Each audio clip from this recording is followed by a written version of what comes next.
Chairman সাহেব, আসসালামু আলাইকুম। ওয়ালাইকুম আসসালাম। তোমার নাম সুজন না? জি চেয়ারম্যান সাহেব, আমার নাম সুজন, আমি রমজান মিয়ার ছেলে। হ্যাঁ, আমি চিনি তো। তোমার বাবা খুব ভালো মানুষ ছিল। উনি যখন মারা গেছে আমি যাইতে পারি নাই, দেশের বাহিরে ছিলাম। তা বলো কি জন্য আসছো? চেয়ারম্যান সাহেব, আপনি তো জানেন আমরা গরিব মানুষ, তার মধ্যে আমার বাবা মারা গেছে। আমার বাবা চৌধুরী কোম্পানিতে চাকরি করত। কোম্পানির নিয়ম অনুযায়ী আমার বাবা চৌধুরী কোম্পানি থেকে 10 লক্ষ টাকা পায়। বাবা মারা যাওয়ার 15 দিন পর। মা, কি বলবা বলো। শোন, তোর বাবা মারা গেছে তো 15 দিন হয়।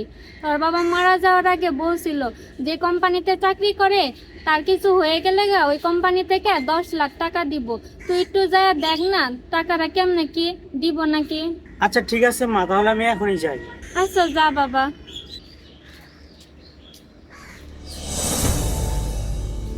স্যার, আসসালামু আলাইকুম। ওয়ালাইকুম আসসালাম। কে তুমি? স্যার, আমার নাম সুজন। সুজন? কোন সুজন? সুজন নাম তো সারা দেশে অনেকেই আছে। স্যার, আপনাদের কোম্পানিতে যে চাকরি করতো রমজান মিয়া মারা গেছে, তারই ছেলে আমি। ও আচ্ছা, আমাদের কোম্পানির যে রমজান মারা গেছে, তুমি তার ছেলে? কি জন্য আসছো বলো? বাবা নাকি আপনাদের থেকে 10 লক্ষ টাকা পায়, ওই টাকাটা নিতেই আসছিলাম। যদি টাকাটা দিতেন তাহলে আমার অনেক উপকার হতো। আমার কলেজের খরচ আছে, সংসারে মা আছে। দেখো, কোম্পানির কিছু নিয়ম কানুন আছে। তোমার বাবা যেখানে চাকরি করতো, সে যে টাকা পয়সা পাবে তার কিছু কাগজপত্র আছে, সেগুলো নিয়ে এসো, তারপরে আমি দেখবো না। আচ্ছা ঠিক আছে স্যার, তাহলে আমি কাগজপত্রগুলো নিয়ে কালকে আসবো। আচ্ছা ঠিক আছে, যাও।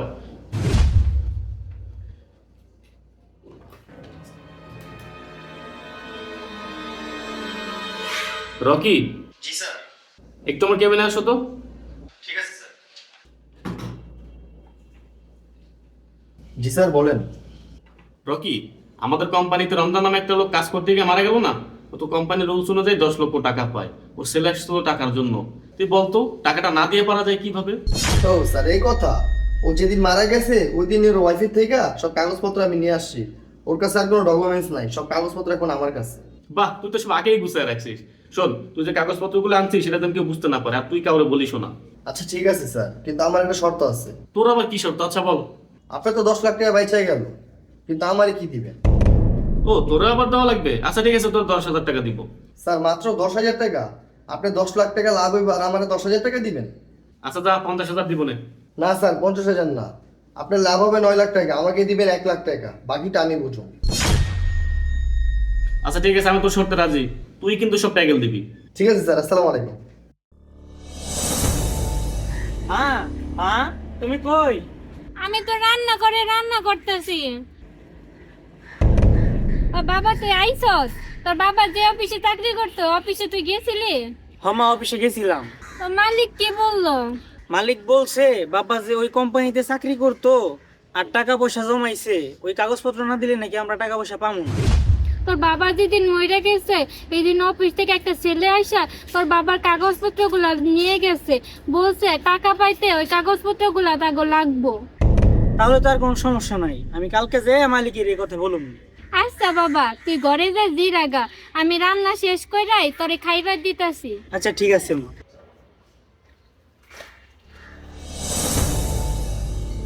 স্যার, আসসালামু আলাইকুম। ওয়ালাইকুম আসসালাম। ও তুমি আসছো? হ্যাঁ স্যার। তোমার বাবার কাগজপত্র নিয়ে আসছো? দাও কাগজপত্র দাও। স্যার, কাগজপত্র তো আনি নাই। মা বললো বাবা যেদিন মারা গেছে ওই দিন নাকি আপনাদের কোম্পানি থেকে রকি নামের একটা লোক গিয়ে সব কাগজপত্র নিয়ে আসছে। কি বলো? আমাদের অফিস থেকে রকি গিয়ে কাগজপত্র নিয়ে আসছে? রকি কাগজপত্র আনলে আমাকে জমা দিত না? আচ্ছা ঠিক আছে, দাঁড়াও আমি দেখতেছি। রকি, তুমি আমার রুমে একটু আসো তো। জি স্যার।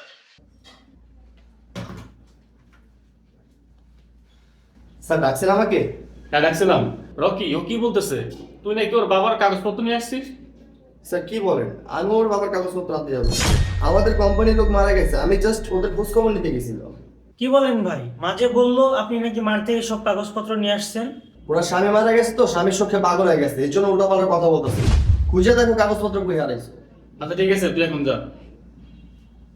দেখো, কাগজপত্র ছাড়া আমি টাকা পয়সা দিতে পারবো না, এখন আমার আর কিছু করার নেই। কি বলেন স্যার? এই টাকাটা না পেলে তো আমরা না খেয়ে মারা যাবো। আমাদের তো কোনো ইনকাম নাই, আমরা তো গরিব মানুষ। স্যার, আমাদের একটু সাহায্য করেন। তোরে আর কি সাহায্য করব? আমারও দয়ার শরীর। শোন, লেবার করে আর কি করবি? আমার বাসায় কাজ করবি, বাজার টাজার করে দিবি, তোর মাসে আমি 5,000 টাকা বেতন দেবো। তোর জন্য আমি এতটুকু করতে পারি। ঘরে মা আছে, এখন তো আর বাবাও নেই, আমার কলেজের খরচ কে চালাবে? আমার তো কাজ করতেই হবে, তার থেকে ভালো রাজি হই। আচ্ছা ঠিক আছে স্যার, আমি রাজি। আচ্ছা ঠিক আছে, তাহলে কালকে থেকে কাজ শুরু কর। তাহলে স্যার আজকে আমি আসি। আসসালামু আলাইকুম। ওয়ালাইকুম আসসালাম।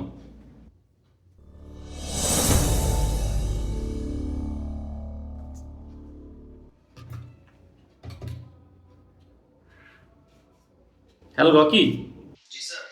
তুমি তোমার রুমে আসো তো। আচ্ছা ঠিক আছে।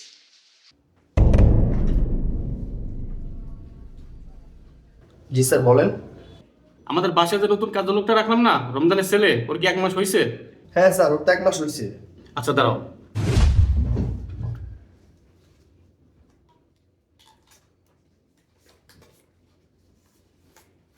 এখানে 5,000 টাকা আছে, ওর বেতন দিয়ে দিও।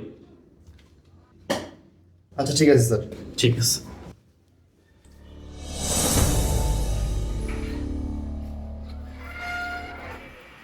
এই সুজন দাঁড়া, এই নে স্যার তোর বেতনের টাকা পাঠিয়েছে। ভাই 2,000 টাকা কেন? আমার বেতন তো 5,000 টাকা। প্রথম মাসে কি 5,000 টাকা বেতন পাবি নাকি? কাজ শিখতে তো 2-3 মাস সময় লাগে। রাখ, এই 2,000 টাকাই রাখ। না, এটা হইতে পারে না, এর ভিতরে কোনো ঘাবলা আছে। আপনি তো আমার মালিকের সামসা, আমি এই বিচার চেয়ারম্যানের কাছে দিব। যা তুই চেয়ারম্যানের কাছে, দেখুন এই চেয়ারম্যানে কি করে। ঠিক আছে, এর বিচার আমি চেয়ারম্যানের কাছেই দিব। এখানেও আমার 3,000 টাকা লাভ হবে। আচ্ছা ঠিক আছে, তোমার কথা তো সবই শুনলাম। ওনারা আমি ফোন করে আনতেছি, তুমি এখানে বসো।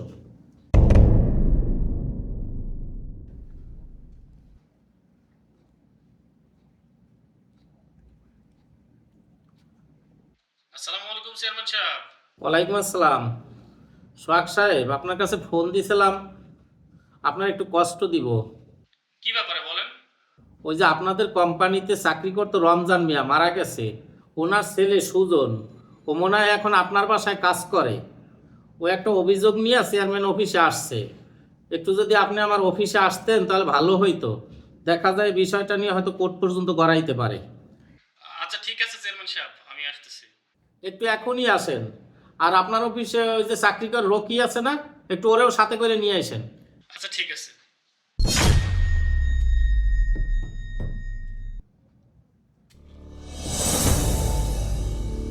চেয়ারম্যান সাহেব। আসসালামু আলাইকুম। ওয়ালাইকুম আসসালাম। সোহাগ সাহেব বসেন। চেয়ারম্যান সাহেব, আপনি হঠাৎ আপনার অফিসে আমার এরকম ভাবে ডাকলেন, আমি ঠিক বুঝলাম না। সোহাগ সাহেব, আপনার বাবা অনেক ভালো মানুষ ছিল, তার সম্মানটা ধরে রাখতে পারলেন না। আপনারা সম্মানী ব্যক্তি, আপনাদের বিচার যদি আসে চেয়ারম্যান অফিসে, এটা আপনাদের জন্য খুবই লজ্জাজনক। ওর বাবা আপনাদের কোম্পানিতে চাকরি করত, একটা দুর্ঘটনায় মারা গেছে। কোম্পানির রুলস অনুযায়ী ওর বাবা 10 লক্ষ টাকা পায়। 10 লক্ষ টাকা দিয়া এতিমের পাশে আপনাদের দাঁড়ানো উচিত ছিল।